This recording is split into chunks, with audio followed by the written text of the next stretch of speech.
Ever wonder why some brilliant ideas get funded and others don't? Often it's not the idea, but the proposal itself. Many are rejected in the first 5 minutes for simple, avoidable mistakes. Let's make sure yours grabs their attention for all the right reasons. We'll start with the foundational rules for writing a winning proposal. Rule 1. Know your audience and follow the rules. This sounds basic, but it's the #1 reason proposals fail. First, you must understand the reader. Are you writing for a university committee, a grant-giving foundation, or an NGO? Each has a completely different mindset. A university committee prioritizes academic rigor and innovation. A foundation is mission-driven and wants to see social change, and an NGO? They're focused on practical, on-the-ground solutions. Tailor your language, tone, and focus to what they value most. Equally important, adhere to the guidelines. This is non-negotiable. Think of it as the first test. If you can't follow instructions on formatting, they won't trust you to manage a complex project. Don't get disqualified on a technicality. Rule 2. Clearly define the problem. You must articulate the specific problem, question, or gap your project will address. Don't be vague. State it clearly and concisely right at the beginning. Try using a simple template. The problem of a specific issue for a specific population results in a negative consequence. This immediately frames the need. Rule 3. Explain the significance. Now that you've stated the problem, you have to answer the "so what" question. Why does this matter and why now?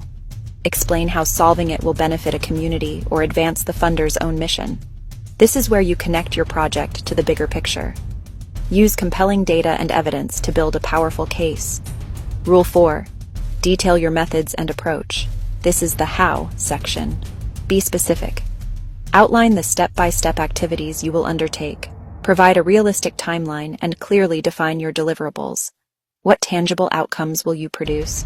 Finally, show foresight by identifying potential risks and explaining your mitigation plan. This builds confidence. Rule 5. Present a justified budget.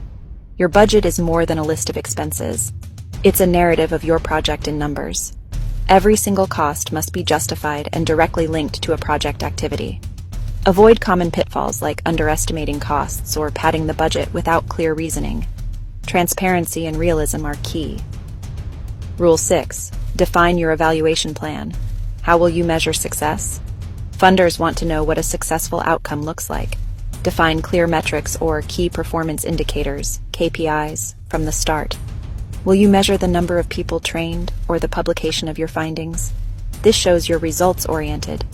Before you submit, quickly scan for these common mistakes. Ignoring guidelines, using excessive jargon, a weak fit with the funder's mission, and forgetting citations. Run through a final checklist. Have you tailored it to your audience? Is the need clear? Is the significance compelling? Are your methods, budget, and evaluation plan all detailed and realistic? If you've checked all those boxes, you're in a great position. Please like, comment, and follow for part 2, where we'll dive into writing style and structure.